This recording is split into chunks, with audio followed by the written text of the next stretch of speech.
Seguimos en Contexto y ahora vamos a analizar el conflicto en el Medio Oriente acompañados por César Sabas, geopolitólogo y analista político especializado en el Medio Oriente. César, gracias por acompañarnos. Gracias a ustedes por la invitación. Bueno, César, en estas últimas semanas se han dado varios acontecimientos relevantes en el Medio Oriente, en la guerra de Israel contra Hamás y contra Hezbollah. A fines de septiembre consiguieron eliminar a Hassan Nasrallah, el líder de Hezbollah, el grupo terrorista libanés. Luego iniciaron operaciones terrestres en el sur del Líbano e Irán, en defensa de Hezbollah, bombardeó por segunda vez territorio israelí. Y por otra parte, esta semana Israel logró eliminar a Yahya Sinwar, el jefe de Hamás en la Franja de Gaza y el cerebro de las operaciones terroristas, del atentado terrorista del 7 de octubre del año pasado que desató esta guerra, este conflicto actual.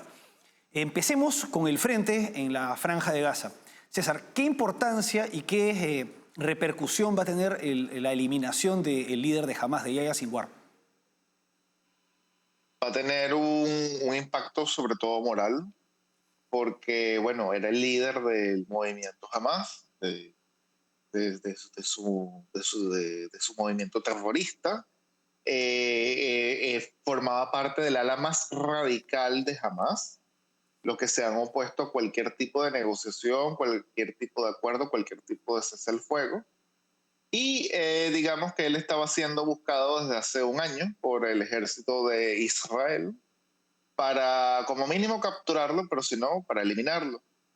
Y pues bueno, hace 2 días, en un enfrentamiento, supimos la noticia ayer, fue eliminado justamente por una cuestión bastante fortuita. No fue una operación especial que hizo el ejército de Israel, sino que da la casualidad que este señor, junto con otros dos terroristas, se toparon con una patrulla fronteriza israelí. Los israelíes abrieron fuego, un tanque abrió fuego hacia el edificio donde él estaba y pues hubo los enfrentamientos, pero en ese momento la patrulla fronteriza no sabía que se trataba del señor Sinwar, hasta que una vez ya esta persona pues muerta, se tomaron las fotos, se vio que era, se hizo un análisis de ADN y esto era Yahya Sinwar. Ahora, antes de este señor Sinwar, antes de este terrorista, hubo otros asesinatos que fueron desde un punto de vista militar más contundentes. Por ejemplo, hablo de la eliminación de Mohammed Deif, quien era el jefe, o mejor dicho, el cerebro militar de Hamas. Él fue eliminado ya hace varias semanas. El señor Sinwar era más que todo un dirigente político, si bien evidentemente comandaba Hamas en la Franja de Gaza, no era como tal el cerebro militar. Estamos hablando más de una persona política, alguien que arengaba a las masas, alguien que arengaba a los nuevos terroristas que se incluían en el movimiento. Así que su eliminación tiene un impacto bastante simbólico, bastante moral, pero Hamas como organización todavía existe, sin embargo bastante disminuido. No es el único dirigente de Hamas que ha sido eliminado, como ya yo dije, el Mohammed Deif, o anteriormente el señor Hanilla, que fue eliminado en la propia Teherán se supone que por el servicio secreto israelí. Pero bueno, digamos que Hamas como organización, a pesar de que todavía existe, ha venido, digamos, decayendo durante esta guerra, ha sido bastante debilitado, ha sido diezmado, pero no estamos todavía en el fin de la guerra, porque Hamas es un grupo que se ha descentralizado demasiado. De hecho, ya a estas alturas, Sinwar no controlaba el grueso de Hamas, es decir, era el jefe porque tenía el título, pero Hamas se divide en múltiples microcélulas que operan ahora ellas cada una de forma independiente y están llevando cada una de ellas de forma independiente la batalla. Entonces, si bien Hamas como organización que era como un peligro bastante sólido para la seguridad nacional israelí, como venía siendo hasta el año pasado, ya no va a ser más. Es un grupo que ha sido diezmado, que está siendo acabado por el ejército israelí. Su eliminación no quiere decir que ya va a haber paz la semana que viene. Van a seguir los enfrentamientos, van a seguir los combates, pero digamos que ya la tendencia es prácticamente irreversible a que jamás vaya disminuyendo cada vez más. Ahora, hay un punto que generó bastante controversia hace unos meses, que era el ingreso de las fuerzas de defensa de Israel en la ciudad de Rafah, que en teoría era el último reducto importante de Hamás. Y tengo entendido que llegaron al centro de esta ciudad en mayo. Sin embargo, quedarían aspectos, zonas por liberar. ¿Cuál es la situación actualmente en Rafah? Bueno, justamente gracias a esa ofensiva, Rafa, es que tenemos la eliminación de Sinwar, porque justamente se encontraba por esa zona. Pero digamos que todavía quedan muchísimas zonas a las que llegar, no solamente en Rafah, sino también bien al norte hacia la zona de Jabalia, porque, pues bueno, básicamente estos terroristas se camuflajean dentro de la población civil, dentro de sus campos de refugiados, Israel pues no los va a acabar a todos, a pesar de que dicen que Israel está haciendo un genocidio y todo esto, pero pues bueno, básicamente es una guerra muy dura en la cual Hamas esconde sus municiones y sus armas dentro de campos de refugiados. Desde esos campos es que disparan. Por supuesto que se regresa el disparo para donde están disparando. Y cuando cae una bomba, cae un misil, pues, y si eso estaba, si albergaba municiones ahí, la explosión es terrorífica y pues lamentablemente mata a la población civil que estaba alrededor. Entonces, ¿por qué lo digo? Porque todavía estas microcélulas de Hamas que quedan, que están descentralizadas, que van a seguir peleando, porque están todavía activas, porque están justamente camuflajeadas dentro de la población civil que queda. 2 millones de personas. Así que, pues bueno, el ejército israelí no puede simplemente acabar a 2 millones de personas, tirarles nada más puras bombas y acabar con 2 millones de personas en una semana.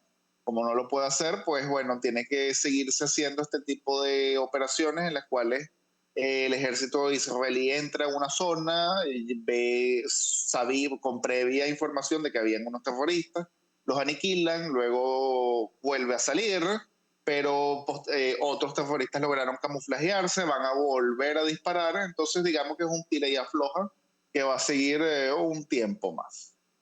Ahora, con respecto a la guerra contra Hezbollah, ¿qué posibilidades tiene Israel de diezmar de la misma manera a esta organización terrorista libanesa, que ha incrementado sus ataques con misiles a pesar de los constantes bombardeos de Israel y del inicio de la entrada de tropas a su territorio?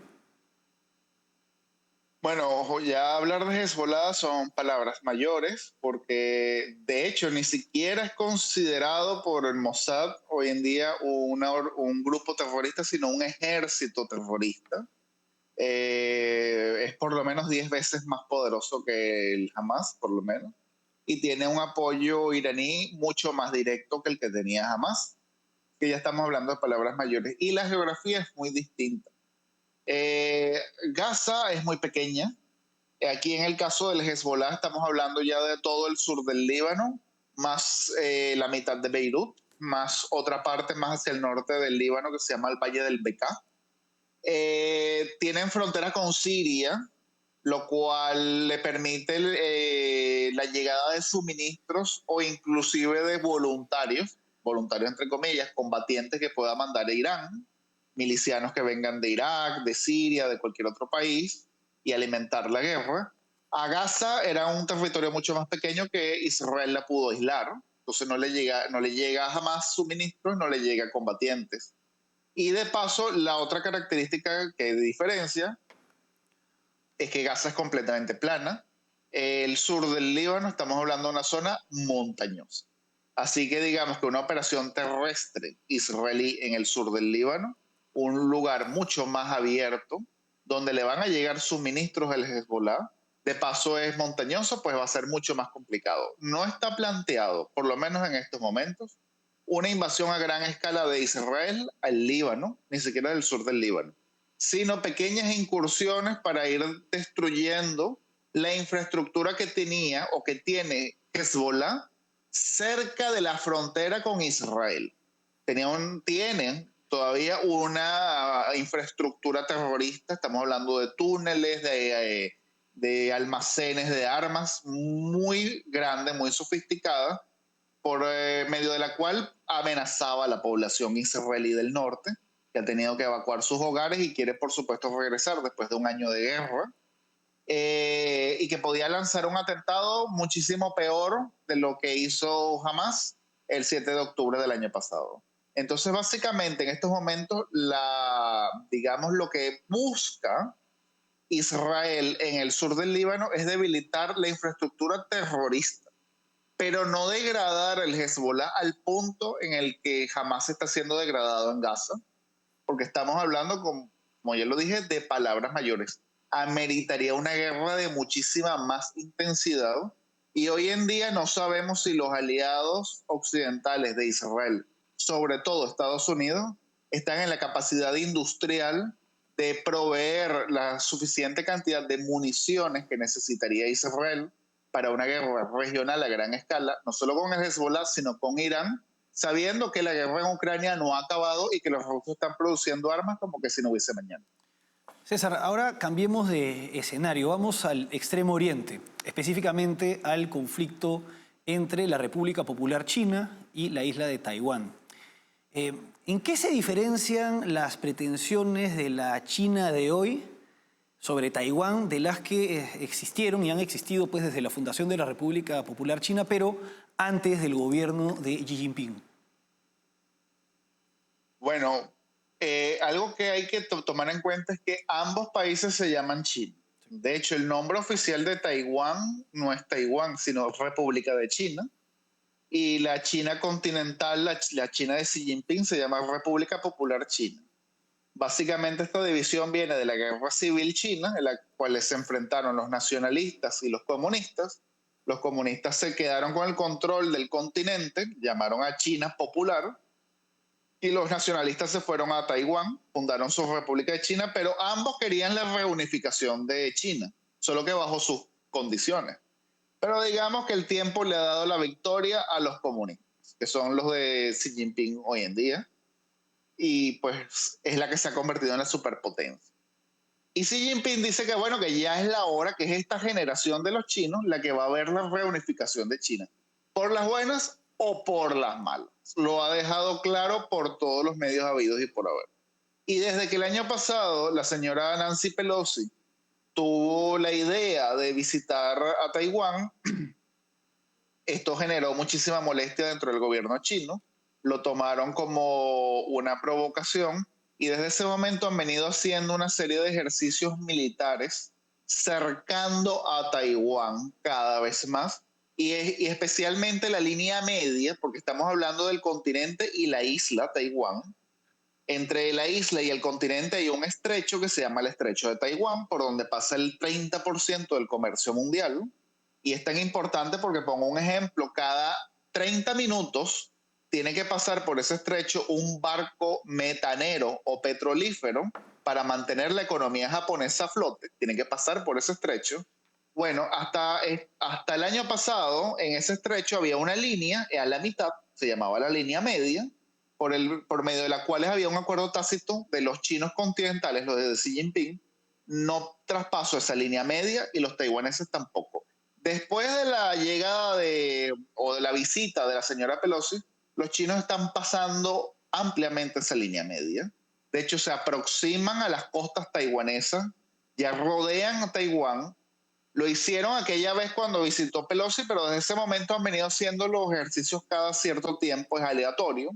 Y la idea es ir acostumbrando a los taiwaneses a que los chinos van a ir haciendo ejercicios militares constantemente, se van a ir, digamos, acercando cada vez más para que ellos bajen la guardia y en algún momento unos ejercicios militares simplemente no serán ejercicios militares. podría pasar como la invasión rusa a Ucrania hace 2 años, que empezó con unos ejercicios militares propiamente dichos. Entonces, básicamente que Xi Jinping ha puesto el reloj de arena, diciéndole a los taiwaneses el tiempo se está acabando para aceptar una reunificación en mis términos o tendré que proceder a tomar Taiwán por las malas. Y para Xi Jinping es un punto de honor la reunificación de la nación china, porque para él, pues bueno, básicamente China sin Taiwán no es una China completa, y él quiere pasar a la historia como, digamos, el nuevo emperador que le trajo esa prosperidad al pueblo chino. Por fin la reunificación. Y algo muy importante, porque con Taiwán, si nosotros vemos el mapa, hay una cadena de islas que comienza por Japón. Si ponemos zoom desde Japón hasta Taiwán, hay unas islas que se llaman las Okinawa, que son más pequeñas, llegan a Taiwán y de Taiwán a las Filipinas. Todos estos son aliados de Estados Unidos y es un poder hostil a China. Se llama la primera cadena de islas que impide a China propagarse hacia el Océano Pacífico. Si Taiwán cae y Xi Jinping recobra Taiwán, Taiwán va a tener el mismo efecto que tuvo Hawái para los Estados Unidos, un efecto de expandir la influencia. Y no va a haber nada que pare la expansión china hacia el Pacífico. Y ahí es cuando Estados Unidos va a estar en problemas porque va a tener a una nueva potencia oceánica en sus puertas. Porque la influencia china se va a expandir y va a llegar hasta Hawái si Taiwán cae. Por eso es que es tan importante, tanto para Occidente como para China, Taiwán. Ahora, China también está reivindicando islas que pertenecen a Japón y territorios que pertenecen a Filipinas. Y además para Estados Unidos es una zona sumamente estratégica. ¿Cómo podrían reaccionar estas potencias ante un eventual ataque de la República Popular China a la República China? Bueno, en todos casos, tanto Japón como Filipinas son parte de lo que ya yo denominé los poderes hostiles al imperio chino como tal, a este nuevo imperio que se está formando. Sobre todo Japón, que tiene, digamos, una tradición histórica. En el Asia Oriental, los dos países que se consideraron imperios fueron justamente China y Japón. Uno fue el imperio del sol naciente y el otro es el imperio del centro, el centro del mundo, los chinos así se consideran. Xiongwa es el reino del centro. Y básicamente, como ninguno de los dos nunca estuvo dispuesto a reconocer la supremacía del otro, sus relaciones eran bastante frías. Y pues bueno, después vino la Segunda Guerra Mundial, hay todo un trauma histórico entre ellos dos. Los chinos consideran que su lugar en el mundo es recobrar la centralidad, ¿no? Cuando hablo de centralidad es volver a ser el centro del mundo. Y ese es el discurso de Xi Jinping, eso es lo que él denomina el sueño chino. Él le dice, nuestro sueño, el sueño chino es que esta generación, nosotros vemos que los chinos son muy largoplacistas, pero largoplacista no es eternoplacista. Él dice, ya es esta generación la que va a ver la centralidad china en el mundo. Entonces Japón obviamente no puede permitir eso. La caída de Taiwán significaría aceptar la hegemonía de China en el Asia-Pacífico y por supuesto estar por debajo de China, con todo lo que eso significa. A Filipinas tampoco le conviene, pero bueno, Filipinas no tiene ejército para enfrentarse a China. Entonces básicamente lo que está haciendo Filipinas es ofrecer territorio y bases a Estados Unidos para que pongan ahí bases militares y esperando que Estados Unidos pues se meta en una guerra directa con China para defender a Taiwán, lo cual está siendo cada vez más difícil porque el problema con China no es solamente el poder militar que tiene, sino que esto es algo muy importante. Una guerra a gran escala entre ambas superpotencias, que vendría siendo parecido a lo que pasó en la Segunda Guerra Mundial, va a necesitar de grandes armadas. Estados Unidos tiene una gran armada, China también, por supuesto, pero los barcos se hunden constantemente o se dañan y tienen que ser reparados. Así que va a jugar un papel fundamental los astilleros. Y hoy en día es China la que tiene los grandes astilleros del mundo. China tiene hoy en día la capacidad de producir la mitad de los barcos mundiales y Estados Unidos se ha quedado rezagado. Así que ahí hay un grave problema industrial que tiene Occidente, que ya se está viendo con la guerra de Ucrania. Todo Occidente unido está apenas produciendo la misma cantidad de municiones que produce Rusia solamente, pero en el caso de naval va a ser lo mismo cuando China ponga a flote sus astilleros. Entonces digamos que Xi Jinping siente que el tiempo juega a su favor. Nos ha acompañado César Sabas, geopolitólogo y analista político especializado en conflictos. César, ha sido un gusto. El gusto ha sido mío. Muchísimas gracias. Gracias. Bueno, vamos ahora a una pausa y regresamos con el último bloque.